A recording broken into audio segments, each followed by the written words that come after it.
Hey everyone, welcome to another exciting episode of the Caregiver Coffee Chat podcast. I am so excited today. I have an amazing guest named Jen Rafferty. She is a busy mom. She has gone through her own experience of burnout and just struggling to find out her identity of who she is as a mom, as a mompreneur, and just dealing with the underlying trigger of stress, of undealt with stress. And stress, as we know, as moms, mompreneurs, and caregivers, can manifest itself in some really nasty ways. And so I invited Jen on because I really resonated with her story to come on and share her story and her tips and just her knowledge with how she's figured out how to deal with stress in a more healthy way and how she's passionate about helping other women likewise avoid the same mistakes, because stress can really show itself physically, mentally, emotionally, and spiritually. And as your coach and your mentor, I do not want that to be you. And I'm so thankful that I have found Jen, who is an expert in this area, that we can pick her brain and educate ourselves even better. Even me, I'm not perfect. I have my own flaws. So Jen, thank you for being on the podcast today. Thank you so much for having me. It's great to be here. Awesome. Could you tell our listeners a little bit more? I mean, obviously I give a little snippet about who you are, but could you tell them a little bit more about your story and how that segued into your business?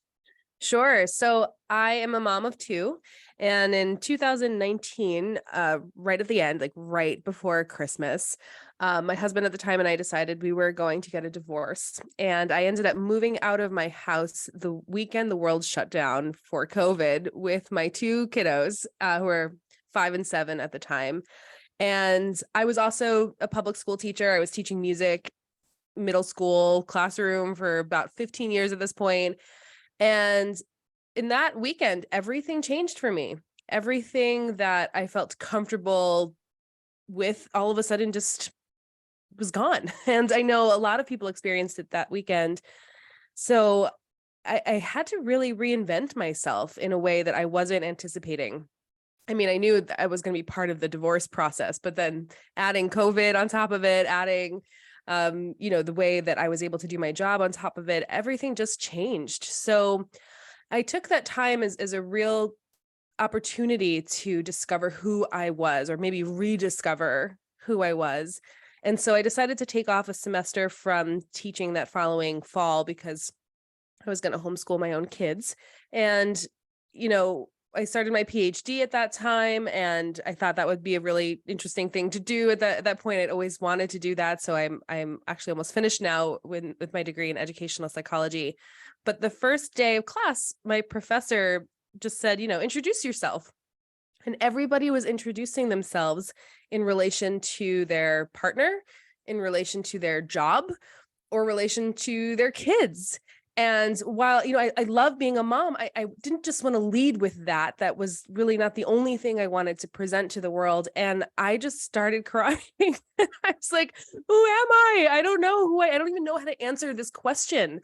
And I was so sure of my identity prior to all of this. So again, I used that moment as a catalyst to kind of put everything back together or build it in a way that really served me. So I continued to dive into my research. I continued to do the work with cognitive neuroscience, which is something I've been researching my whole entire career. I became a certified emotional intelligence practitioner, also really dove into the work of mindset, which really helped me work through all of the things that I was going through. And then when it came time to decide whether or not I wanted to go back to teaching, everything inside of me was like, Jen, don't go back. You are meant to do something else at this point. And so I followed my gut and I decided to start my business, which is Empowered Educator. And now I teach teachers and school leaders about their own social emotional well-being and how we can best serve the adults in those educational spaces. Wow. Well, for starters, I think it's so interesting that our timeline really lined up because my husband got sick in December of 2019, right before the pandemic.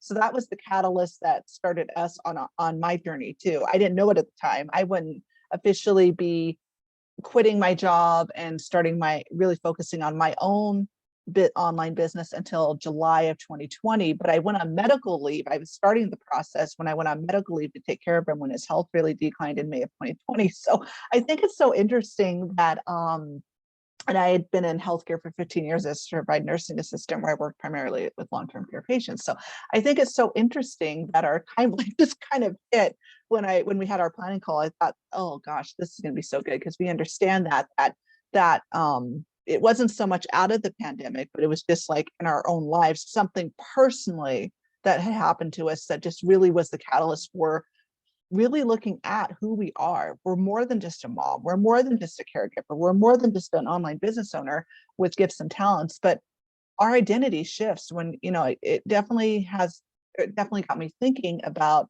who am I? I identified so much. I resonate with that when I became a stay-at-home mother and a primary caregiver for my epileptic husband. I definitely went through that. I was in healthcare for 15 years, more than a decade, so I really resonated with that identity. So when I lost that, I was like, who am I now? And I was also just struggling with, okay, well, how do I deal with the identity of being a stay-at-home mom? Because there's a lot of shame for that. There's, hate for moms who work in the workforce. There's hate for moms who are stay-at-home moms. So that was a stressor. So I totally resonate with that identity shift piece. And I think it's so interesting, though, is that even though we both struggled with that, Jen, we figured out a way to still help somebody else deal with that same shift. And I love that you touched on the inner work, because that is a form of self-care, because it drives me crazy. Self-care is such a buzzword on the internet. It's such a cliche term, but it's not a reward or a treat. And doing this inner work that I know we both have worked on, I think is so important, because it really is the catalyst for how we're able to show up and cope in a healthier way. Wouldn't you say, mentally, emotionally, and spiritually? It's not just making sure you get enough sleep or exercise or proper nutrition and hydration. It really is making sure you're nurturing your mind and your soul as well. 100%. And I think the term self-care has become weaponized in a way, particularly for women, particularly for anybody in the service profession, where, well, if you just self-cared more, then it would be fine. And that's not true. And it really diminishes the purpose of what actually we're talking about, because self-care, the way we've been learned or we've been taught, and we've learned this definition of what it means, it's like like you said, a treat. It's a benefit. It's, if you do good, then you can get this self-care time. And that's just simply not true. So I actually really try to stay away from even that word, because it can be so triggering for people. It's triggering for me sometimes, where if we really, like you said, talk about overall well-being, that's a totally different thing. That is a sustainable way where we can actually take care of ourselves so that we can show up for others the way that we want to. We can't show up for the people in our lives if we are strung out, exhausted, stressed, overwhelmed, frustrated. We just can't. We don't have anything left to give. And so your well-being, for me, in my perspective, is the most important thing in the equation. Absolutely. And I love that you're saying wellness or well-being. I think that is a great word, because wellness is more than one component. I mean, it is those four pillars: physical, mental, emotional, and spiritual. We all know that. But I think it's so important that we do touch on that. It's not just a treat. It's not just a reward. It's the foundation for how we're able to show up, whether you're a stay-at-home mom, whether you're a primary caregiver for your sick spouse, whether you choose to be a mompreneur like what Jen and I have chosen to do. It is the foundation for how you show up in life. Is when your tank is empty, you're not going to go anywhere. You can't run on an empty tank indefinitely, and it can manifest in other problems. So Jen, for you, when you were dealing with your stress, which probably led to some burnout, what was that? What did that look like for you? For me personally, it showed up more physically than anything. I was chronically sick for a whole year with undiagnosed IBS. And then it hit, then I'd say later into 2022, it's hit with, that was in 2021, in 2022, all the emotional and spiritual and mental trauma kind of hit me. It didn't happen all at once. It kind of hit later. And so that's something I've been really working on last year, and obviously I'm continuing into this year. So, but what was your experience like? Did it show up where you were physically sick, or were you just more dealing with more maybe mental, emotional type symptoms with increased anxiety or something like that? Well, what did it look like for you? So I would say yes to all of the above. But stress is it's important that we realize that stress is a physical manifestation most of the time. And what happens is that, your body talks to you all the time, every day. We're just terrible listeners. And so when your body starts to show you some signs of like, hey, I'm not feeling great right now. Something's wrong, something doesn't feel good, something's not safe. It's so easy to just shove it aside because you can function with that because we've been so used to doing it our whole lives. We can function under a certain amount of stress. And I will say, not all stress is bad. I really, stress gets a bad rap because of where we are right now, but stress and cortisol is actually really important to the way that we function, because that's how we get out of bed in the morning. That is how we make change. That's how we learn. That's how, we have the impetus to go do things. However, what's happening is that there is this overload of stress, which then doesn't get processed the way that it needs to get processed physically in our body. And then it stays. And so that's when it starts to manifest in all of these different ways. So, I think it's always really important that you're in touch with your body, because your body will tell you. And we know, like, now that we're talking about this, I'm sure that you knew this, right? This isn't a surprise. This isn't news. But it's just easy to just push it down, ignore it, and just keep going again, because that's what we've been used to doing. So for me, it wouldn't be so much getting sick, although that would happen. My back would go out and I would literally not be able to get out of my bed or off of the floor, because it was to the point where my body was like, Jen, we're done here. You're not listening to me and you are not getting the message. And now, so we're just going to do this for you. You're done. And so that would be what would happen. And I would be completely incapacitated for several days and in extreme pain. And then, of course, all of the emotional and, cognitive and spiritual things would come around with it, especially during COVID. The depression is real, and trying to figure out how to get out of bed in the morning so you can do what you need to do for your kids, right? I mean, I was homeschooling at the time, so I couldn't spend my days in my bed bawling my eyes out. I had to show up, but that also meant that I needed to process and work through my emotions that I was going through in a time and a place that was safe, that it could be productive and it could be healthy.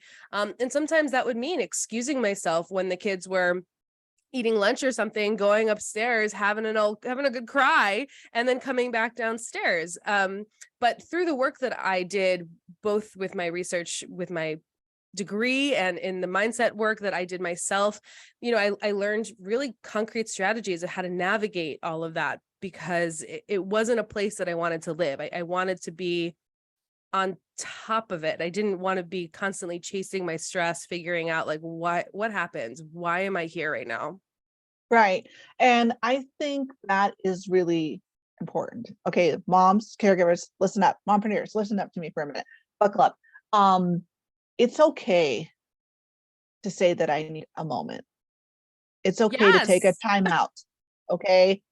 What Jen said, if you have a moment where you're about to blow your stack, it's okay to say, excuse me, I need time out for 5 minutes. I need to go cry, or I need to just take a deep breath. It's okay to take a time out. You are allowed to take a time out. And also too, with the inner work that Jen's talking about, I would say too, I think it's so important that you find time to have boundaries. Boundaries are important. So whatever you want to translate this to, whether it's a 30 to 45-minute non-negotiable devotional time, like what I do first thing in the morning before I even start my work, if that's you, do it. If it's doing some journaling, that's you. If it's meditation, do it. Whatever you need to do to really nurture not just your body. I mean, I do want you getting enough sleep, making sure you're hydrated, making sure you're not missing your wellness visits, and making sure that you're getting enough nutrition throughout the day to fill your body, because you do need that. Okay. It is important. But I also want you being aware of and listening to what your mind and your soul need. So if you're feeling tapped out or burned out emotionally or mentally or spiritually, what does that look like for you? Do you need to look at maybe a third party who's someone that's non-biased, and maybe for a while have a light dose of medication? I needed that in my early 20s. I just, doing other positive things just wasn't enough. My body physically needed that chemical help to have that imbalance, but it wasn't forever. So it was just for a season, and that's okay. What do you need in the season that you're in to be able to cope better in a healthier way? So is it talking to a counselor or a therapist, because they do have other resources and coping techniques besides medication? Is it building your support network, maybe where you're around another mom, a coach or a mentor, or advocate, kind of like what Jen and I are? Is it a support group, be it online or in your community center or your church, where you can get around some people that are dealing with the same struggles, so you feel more seen and not so isolated? Because if there's anything that we learned in COVID, Jen, and I think you would agree, we're human beings and we don't do good being by ourselves. We miss being in our tribe and around other people. So as a person who's dealing with an extra load of motherhood, caregiving, other circumstances that are difficult for you right now, what do you need to do to nurture your mind and your body and your soul cohesively together, so you can keep showing up, but also in such a way that you do have those non-negotiable boundaries, because that is key to how you're going to be able to move the needle forward. So Jen, what has been one of the biggest boundaries for you that you've learned with your journey of inner work, that have become now non-negotiable, to keep yourself balanced, to where you're making sure that you're keeping that tank full, so to speak, and so you can show up? I think I like to think of this as a priority instead of a boundary. And I love boundaries, by the way, but I think if you were asking me the biggest shift, it would definitely just be a priority shift instead of a boundary. Mhm. The boundary, the priority for me is me first. That's it. It has to be me first. And that took a really long time to shift, because especially as a mom, as a teacher, and any sort of giver, that, everything that you think about, your focus, your time, your energy, your attention is always on everybody else, because that is what you think your role is supposed to be. You are a giver. And not only is the spotlight never to be on you, but you're not even supposed to need anything, right? It's like, I'm fine. I don't need anything. I'm good. And we walk around with a sense of selflessness, and we wear this badge of martyrdom of like, look at what I'm sacrificing for everybody around me. But as you said before, you can't go anywhere with an empty tank. And we know this like in our head, but we don't really embody it in our hearts. And so, we say things like, put your oxygen mask on first, but we don't actually do it.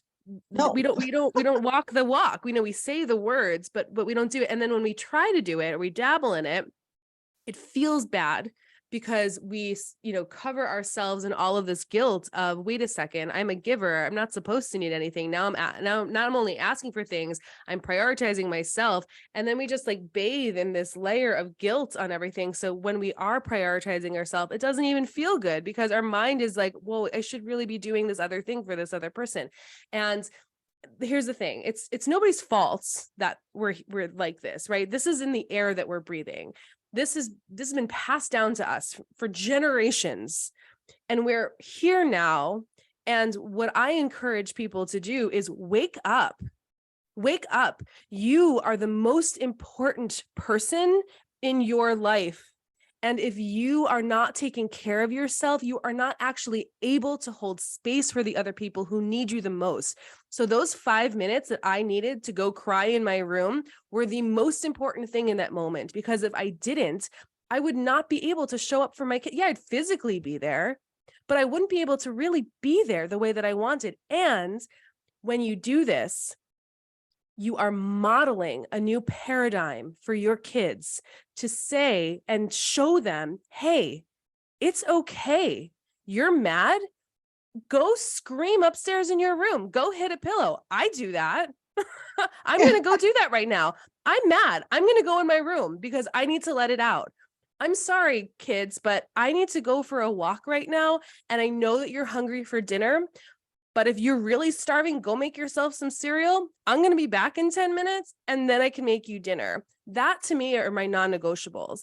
And what's funny is, I was out to dinner with my mom the other day and I said something like, oh, well, me first. And she's like, well, you mean the kids first? And I was like, no, I mean me first. And what was interesting, again, it's like, it's also passed down from generation to generation.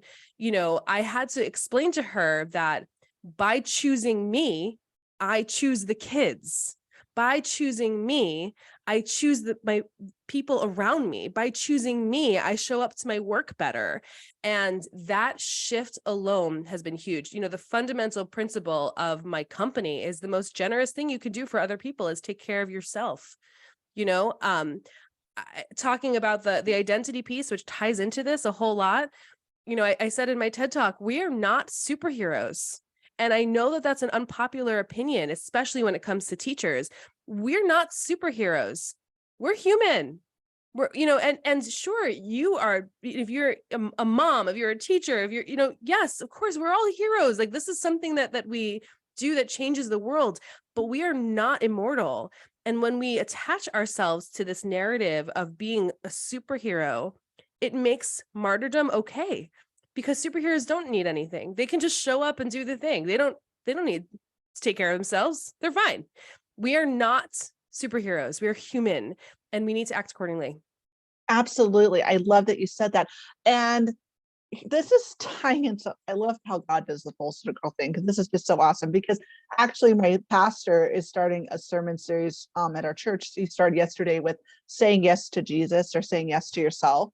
And I translate that very well. I mean, the spiritual stuff I learned, I really transfer into other areas of my life. And so my thing that I'm getting from that too is, how are you choosing to say yes to yourself in 2023? By saying yes to yourself first, like you said, me first, saying yes to myself first, my non-negotiable spiritual self-care time. For me personally, that sets the tone for my day, how I can show up and I feel aligned with the Lord. And then I'm inviting the Lord into my day as I serve my people, as I have this intentional conversation with you right now. It really sets the tone for my day. And so how that is a big way of how I have to, for me, how I need to say yes to myself. So for those of you listening, where have you been neglecting yourself with not saying yes to yourself? Like Jen said, martyrdom is not the way to do it. Burnout is real.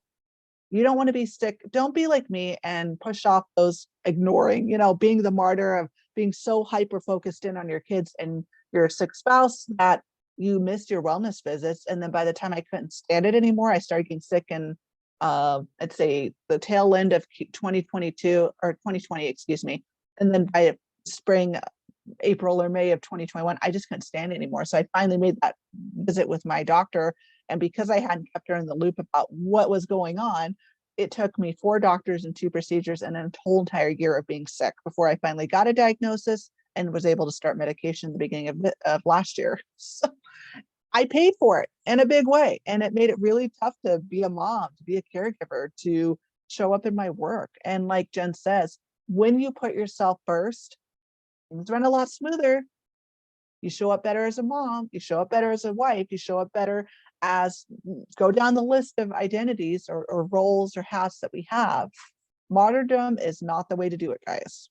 And if you choose to go that route indefinitely, you will pay for it. Whether it's back pain like Ben has, or an undiagnosed illness maybe, or other lingering health problems, it really eats into your life, because when you don't feel good, it's a struggle. You don't have the cortisol to get your butt out of bed every day. You really don't.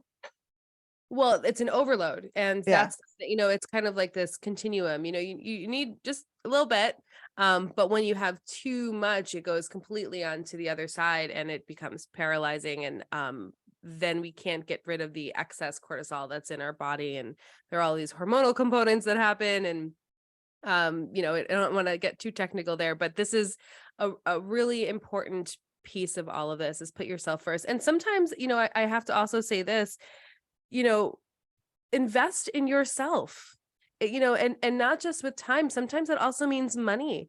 It's think Yes. about all of the things that you spend on your kids. Like, it's no big deal. They want to go to summer camp, they want to go to soccer, they want to go to dance or gymnastics or music lessons or whatever. And you don't even think twice about providing those opportunities. But the second you're like, oh, I want to get a massage, or like, oh, I really want to see a therapist, but it costs this much out of pocket, or I really want to be able to take that, pottery class I've been wanting to do since I was 20, but no, I know I can't spend the money right now. That is another symptom of this martyrdom, where again, if you invest in yourself, time, money, attention, everybody wins. Absolutely. And I love that you said money, because I have a little story for this one. Back in July is when I found my Christian life coaches, and they had this. I've been struggling with finding a way that works for me with doing my devotional time. It's something I've struggled with my whole life, and I'm in my latter 30s now, and I'm now just figuring it out. And a program opened up that they did, that where I could become a founding member um, for life. And I did the free trial and I loved it. My husband was amazingly supportive. I'm so blessed. He said, I've seen a change in you. Here's the $60, go invest in yourself. And I was like, thank you. And then when this opportunity for this year, an opportunity to do an intensive program opened up, again, my husband's like, invest in this. This is something that you need to do this inner work. And so I know it's not fun when I know for me, being on a fixed income and still growing a business, you can definitely feel that martyrdom of like, oh, I don't have the money, or, I feel guilty for using the hard-earned money that we get, or what money we do get on this. But at the same time, it's an investment. I'm investing in myself. I'm investing in myself spiritually, which I feel like it's backwards. Like, I mean, people say physical, mental, emotional, and spiritual. I kind of have found, at least for me, spiritual, mental, emotional, and physical. I mean, it kind of trickles down the other way, because when you take care of your mind and your soul, it trickles down into your body, because you're more aware, I think, at least the way it's been for me, of how you need to take care of your body, because everything else just kind of falls into place, at least for me. So if there is a class, like Jen said, that you want to do, if there is a wellness program, if there's something going on in your church, a class or congregation of faith, I don't want you to feel shame for doing it. If that is something that you need and will help you, especially because here's the other component. Sometimes with investing in yourself, besides giving yourself a mental break for doing something for fun, it's also important to also have that accountability. So maybe, I know for me doing this program, I need the accountability. I need my coaches. I need my other girls. They are holding me accountable to keep going. So what do you need in the season that you're in? Is it a mental break where you do that pottery class just to get out of the house and have some fun? Or is it more that you really need to do some inner work, either spiritually or mentally or emotionally? Tie the three together if you want, and you need to do an intensive program, or find a coach or a mentor or some other course or something, program or something that allows you to get the support and be intentional with taking that time for yourself and putting yourself first. Yeah, I So think all of those are great. Yeah, I mean, that's it. You're the asset. You are the person that is the variable in every given situation. So when you take care of yourself, everybody wins. absolutely, absolutely. So we've talked about in this conversation, Jen, about we know what we need to do, but we're so bad about walking the walk. It's cliche. We say it in the church, you got to walk the walk and talk the talk. We're so bad about talking the talk, but we don't walk the walk. That's the problem. So what are your 3 tips that you want to give our listeners, if they're realizing, okay, I've been talking the talk very, very well for a very long time, but I'm not walking the walk? What would you say to them to help them get started, that can be actionable, where they actually do it and follow through, but it doesn't feel, like you say, so overwhelming? Because like when you're implementing anything, it can feel overwhelming and frustrating. And, like it says James Clear says in Atomic Habit, it takes 21 days to establish a new habit. So even just thinking, for some people, 21 days, oh gosh, I can't do something for 21 days. They just immediately fall off the bandwagon. So let's help them. So what are 3 tips that you have to help them get the bandwagon going? So I think one of the biggest concrete strategies that helped me get started was actually doing some breathing. And I know this might sound a little bit wonky, but just go with me. Um, Throughout my day, I set my alarm 4 times that are my breathing breaks. And what I do there is the alarm goes off, I stop what I'm doing, and I put my hand to my heart and I just do a round of a box breath, or excuse me, 3 rounds of a box breath. So it's, inhale for 4, pause for 4, exhale for 4, pause for 4. And I do that 3 times. And the reason why I do that is because, first of all, it pauses whatever I'm doing in the moment. And it allows me an opportunity to be self-aware and mindful of, how am I feeling right now? What am I thinking? What's happening physically in my body? And it's this moment of awareness where I'm like, oh, my shoulders were all the way up to my ears. My stomach was really tight. I'm, thinking about something that happened 5 years ago that stresses me out. That's interesting. What's that about? And so when I intentionally take these breaks throughout the day, what I'm doing is I'm actually able to train myself to become more aware, to become more mindful. And while the breathing feels good, while the breathing will also have all of these benefits of lowering your heart rate and allowing you to feel more relaxed and, decreasing your blood pressure and making you feel better, what you're doing in those breaks is actually just strengthening your notice muscle. So you become more aware of when you don't feel good. And it is equally as important that when you do feel good. If I'm washing dishes and my breathing alarm goes off, and I'll sit there and I'll do my breathing alarm and I'll be like, you know what? Like, I was super present. I was fully washing dishes right now. And it is important that we pay attention to when we feel great just as much as when we don't. So that way, when we're shifting our mindset or our emotional state or our physical state, we know where we're going. And that's really, really important. And this is something you can do anywhere. You can do in your car, you can do, in the grocery store. And my kids know about this too. We all do this together. And again, that helps with changing the paradigm of, how do I live my life? Well, I check in with myself several times a day because your brain wants to go on default. That's the way your brain works because it's efficient. It does a great job. So you can do all these amazing things. You don't have to think about every time you take a breath or every time you blink, right? But so when we stop that and notice, that's the only way we're going to start making change, because we can't change things we don't notice. So that's, I think, thing number 1. And thing number 2 is kind of goes with it is making sure that you understand that you are worthy of this work, right? You have one life and you are completely worthy of making sure that you are able to have the impact that you wanted to make in this world, whatever that might look like.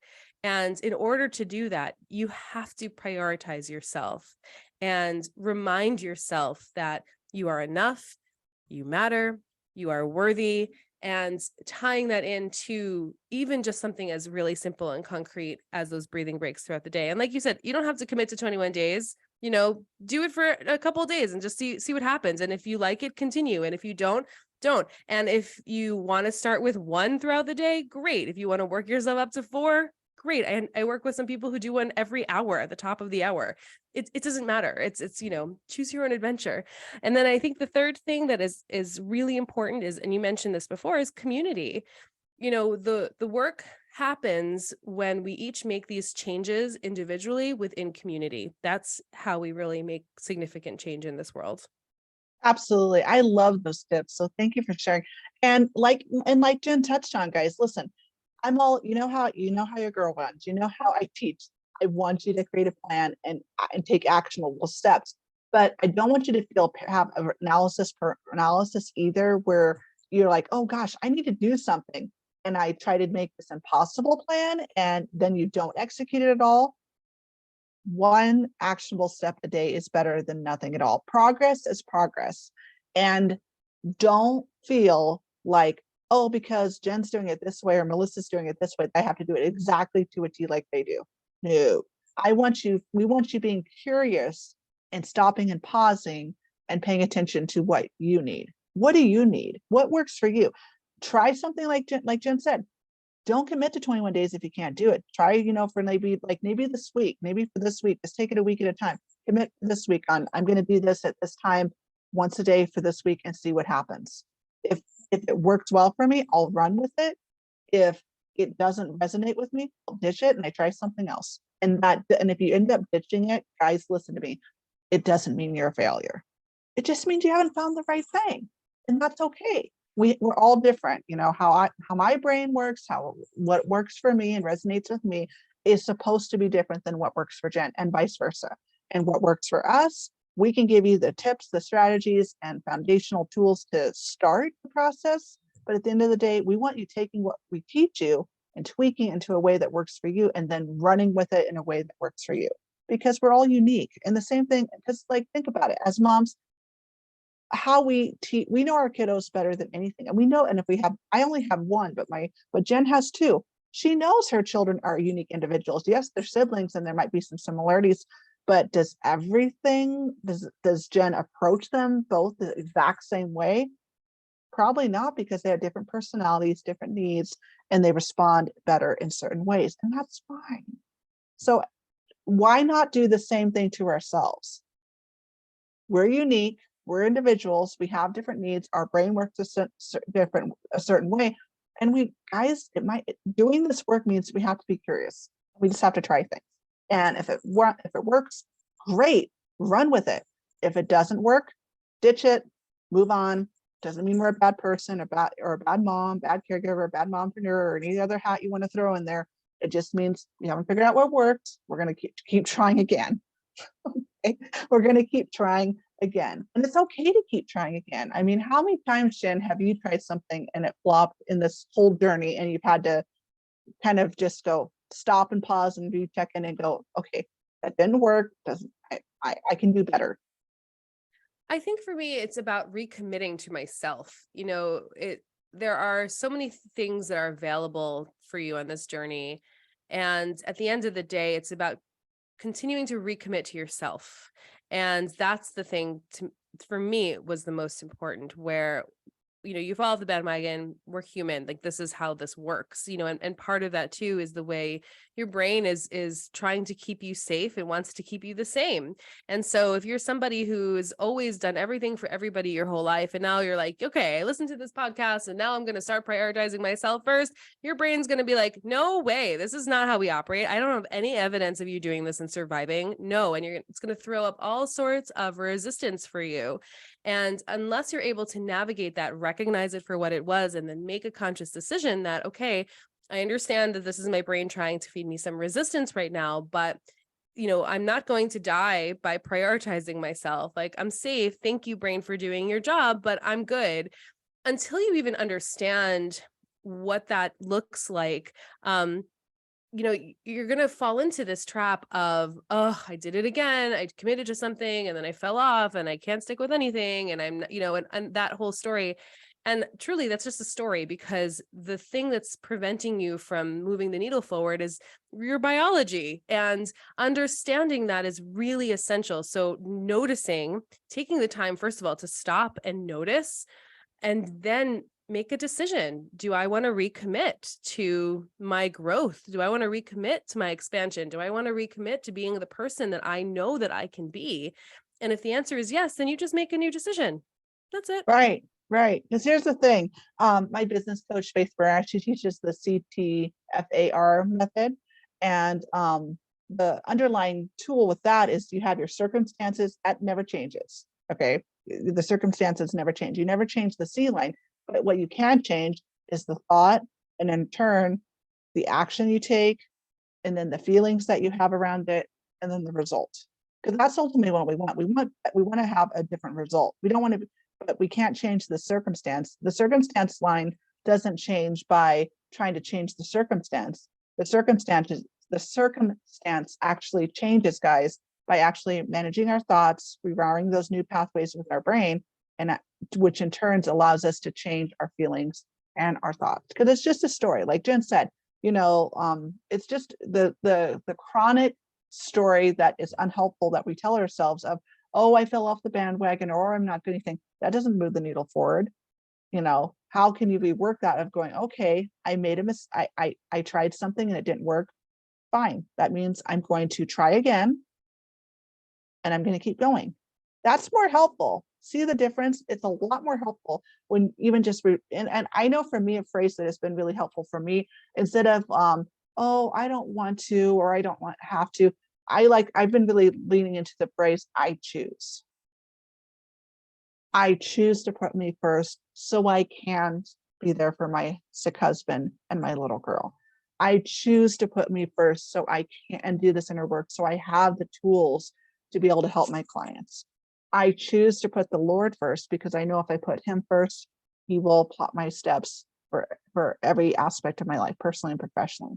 I choose to invest in making sure I put my physical health first so I feel good on a daily basis and I don't feel sick and I can feel good and play with my daughter and be there for my husband with what he needs and be there for my clients. It all trickles into everything. So what are you going to choose to do today after listening to this call? Like, again, this is a podcast. If you're listening to this podcast, again, you could easily go and go, oh, I've listened to this really encouraging podcast. I'm going to go try to do, I'm going to try to, go out the gate at 50 miles an hour. No, it's okay to start at 1 and then work your way up as you progress in your journey. Okay. It's not about going from 0 to 60. It doesn't work that way. I have been on this journey since I said, like, really been on this journey, I'd say since I got my diagnosis in December of 2021, and it has been ongoing, and it's still ongoing even into this year. So it's a process. It's a constant process. It's a constant journey. Am I in a better headspace now than I was 2 years ago? Absolutely. Is there so much more I can go in terms of growth and development? Absolutely. And do I choose to do that? Yes. But you have to choose. But guys, it boils down to choosing, to saying yes, right, Jen? Just saying yes to yourself. Sure. And Yeah, absolutely. yeah, Yeah. I think also, replacing the words like won't, excuse me, can't for the word won't, right? When you're like, oh, I can't do that. And you replace it with the word won't, that all of a sudden gives you your power back and makes whatever it is you're going to do or wanted to do or didn't want to do a decision that you're making. It's not like you can't go to the party. It's you won't go to the party. It's not like, oh, I can't go out for girls' night. It's I won't go out for girls' night. And once you start replacing that word and realizing that everything that you do is a choice, that's when you also really get to see where your priorities really are. right. And I think I like that word. I agree. I like the word won't, but I think I really like the right choose. That gets, for me, I think that just resonates with me. I choose. I get to choose. I have a choice. I Sure. have control. So think about that too, guys. Is it won't? Is it choose? What's a word or a couple or a short phrase of words that you can replace to help you rewire your brain and your thinking into taking that control back? Because you do have control, guys. Okay. We're stuck in this, like Jen said, this generational wheel of martyrdom, thinking self-care is a treat or selfish, thinking that we have to let ourselves run, we have to chronically run on an empty tank, and that's how we show up as moms and wives, etc., etc., and it goes on. But let's break that cycle in 2023. This is our year. This is the year I want to be the year for you guys, for those of you who are listening, where you say yes to yourself daily. You choose to invest in yourself, whether it's with time, whether it's with some money, whether it's with just maybe setting up boundaries to where you do say no. You say, by saying yes to something, it means you're going to have a strong boundary of saying no to something. Okay. When you're saying no, you're choosing to say yes to something else, and vice versa. You're choosing to, if you choose to say yes, you choose to say no. Okay. All right. So it's not all, so those boundaries are still a component, I would say. They're still important for you to stay safe, because how do you want to keep yourself, your mind, your body, and your soul safe and stay away from being stuck in that hamster wheel of martyrdom, burnout, generational martyrdom? How do you want to, how do we stay away from that? It's with boundaries, it's with choice, and you have a choice. So Jen, this call has been so amazing. I am so glad you came on. I love what you've had to share because I really think like this will really help because I know with the community, at least that I serve, with being former workforce moms, and now they're being home full time. They're taking care of their kiddos. They're taking care of their sick spouses, and they're doing a lot more in some ways than what they used to, and their identity has shifted. So I think this is going to really, really help my audience with having a place to realize that they're more than just a mom. They're more than just a caregiver, and that it is not selfish. It is more than okay to have a timeout, and it is more than okay to say yes to themselves. So if my moms want to find more of you, where can we find more Jen Rafferty? Sure. Well, the two easiest places is at my website, which is empowerededucator.com. And if you go to the resources page, there's actually really great free resources there for you. You can download those, and shows you how to beat your burnout, how to navigate stress, how to just get out of the blahs if you're feeling the blahs. So all of those are free resources for you. And then the other place where you can have really great access to me and some more content is on Facebook at Empowered Educator Faculty Room. And there I go on, I do lives, I do some coaching on there as well. And it's again with a really great community of other people who are also doing this work. Awesome. And do you have any, besides the free resources that you mentioned, do you have a paid specific offer that's coming out in 2023 that you want to just pitch about a little bit? Sure. So my newest program is actually called Thrive, and I'm so excited about it because it is now a completely evergreen class where you can do it at your own pace. You'll have access to a library of resources and skill building videos that will really take you through the Empowered Educator framework, through understanding, who do you want to be, and understanding your brain and how to navigate that, a whole reflective practice, how to find your voice, and really establish a practice of sustainable overall well-being. And so I'm super excited about that. And in addition, it now comes with group coaching with me once a month for 6 months. And I'm just so excited to put that out into the world because it's something that's been brewing for a while and something that my clients have been asking for. So here it is, delivered. Awesome. When does that drop? Is it live now, or does it Yep, have a it's future live drop right date? now. It's oh, awesome. And if someone's interested, can they just go and find that on your website then? Yes, it is on the homepage, or you can just go to empowerededucator.com/thrive. Okay, awesome. I'm so excited for you. That sounds like it's going to be an amazing, amazing starting point for people, especially since we're still in the new year. We're in the buzz of the new year, and health, wealth, and goals. Those are the big ones. So I think that's going to be awesome, Jen. So congratulations. So Thanks. as we end this call, I have one more question for you. And this one I've had a lot of fun with. So you can take it two ways. So the question is, what is something that we have talked about either in our conversation or something that has just really resonated with you in your journey, that's just stuck with you, that's become a truth or an anthem, or just a affirmation, if you will, in your journey that you would like to share with our listeners?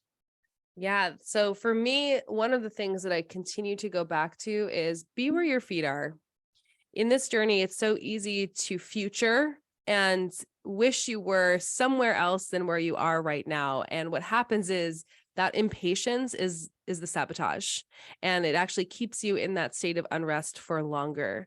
And so when I'm feeling antsy about, I just want to get to the next place. I want to not feel this way anymore. And I want to be able to just be in the, for me, it's even just moving, right? I'm thinking about now, picking up and moving somewhere else. So it's easy for me to look around in my environment and just be like, I just like wish I was somewhere else. And the thing that helps me in those moments is, first of all, noticing. And the reason why I do notice is because I do those breathing breaks. And then the second thing is reminding myself, Jen, be where your feet are. And that provides, comfort, it provides mindfulness, and provides true presence. And in that presence, I can then be here and make decisions that serve me now. I love that. I love even just that phrase, be where your feet are. Stopping and pausing. That is something we're so bad about. Are you stopping? Because this is something that I've been doing a lot lately, is, are you stopping and pausing? Just pause. I totally get that. Like anybody, we are always looking ahead, but how present are we being in the here and now with our kiddos. They're going to be small. My daughter turns 4 this week. Where did the time go? My baby's getting big. I've been married for 11 years. How did that happen? My business is going to turn 3 years old this year. Where did that happen? So be present with where you're at. Yes, I have, obviously, with that business side, do I have big goals, ambitious goals for my business this year? Of course I do. Do I have goals of where I want to be spiritually? Of course I do. Do I have goals of what I want to see with my daughter? Of course I do. But I think it's so good about what Jen's reminding me, even me, guys, I'm learning too. Be where your feet are. Be where your feet are. And, you know, it really just hones in on, take this what you will, but a verse I love out of the Bible is Ecclesiastes 3:1, and it says basically there's a time and a season for every matter under heaven. There is. The season you're in is the season you're supposed to be in for right now. The next season is going to bring what it will. Okay. And it's not our place to jump ahead. Let's be intentional with focusing on what we need to do in the season. So look at it like a quarter. What do we need to be in for this month, for the month of January, or even the first 3 months, this first quarter? Where do we need to be more intentional with with saying yes to ourselves, being intentional with prioritizing ourselves so we can show up as the mom, as the wife, as the caregiver that we need to be, because that's going to set the tone, guys, for the rest of this year. It really is. And if you're feeling stuck, if you're feeling overwhelmed with how to even start, like Jen said, there's resources. Check out Jen's program. It sounds like it's amazing. And get coaching from Jen. I mean, Jen just kind of coached a bunch here on this call. Think what you could get with her, working with her for, how long is your program again, Jen? 6 months or 6 months? Yeah. 6 Yeah. months? Half the year? What kind of momentum could you all build in 2023? Hello, go check out my girls' program. It's going to be amazing. Or if you're a caregiver, I'm here for you. I want to see you win in 2023 as well. And if you're really stuck in terms of self-care and creating a realistic self-care plan that works for you, I want to help you. My brand new workshop, STEM, Prioritizing Self-Care in 2023, drops on January 23rd. I will leave a link in the description box below if you're watching on Spotify, Anchor, or my YouTube channel, so you can go sign up. But this is a workshop where we will really dive deep into talking about prioritizing your physical health, prioritizing your mental health, your emotional health, your emotional health, specifically with building your support network. Because remember, like what Jen and I talked about, to me is important. You can't execute unless you have support. And then also making sure that you're prioritizing your spirituality and how that all ties in together to make you be intentional with saying yes to yourself with all those 4 pillars. Because, you know, it really is important to keeping your tank full in 2023. So as always, if you have any questions for me or future guests, leave them in the comments below if you're watching on YouTube or Anchor. And be sure to sign up for my workshop, check out Jen's resources. And if you have, and be sure to check out the description box below, because there's going to be a ton of links with resources to help you win and say yes to yourself in 2023. And as always, guys, remember, you're doing the best you can. Nobody knows your family better than you do. Remember that you're not alone. We got you. There's people here to help you in 2023, and that you are allowed to give yourself grace on those hard mom and caregiver days, because we do face them. Okay. So give yourself some grace. Not a bad mom, not a bad caregiver, and you are going to do so good in saying yes to yourself in 2023. All right, guys, I'll see you next week for the next episode of the Caregiver Coffee Chat podcast. Be sure to like, follow, and subscribe, and I will see you in the next one. Take care, guys.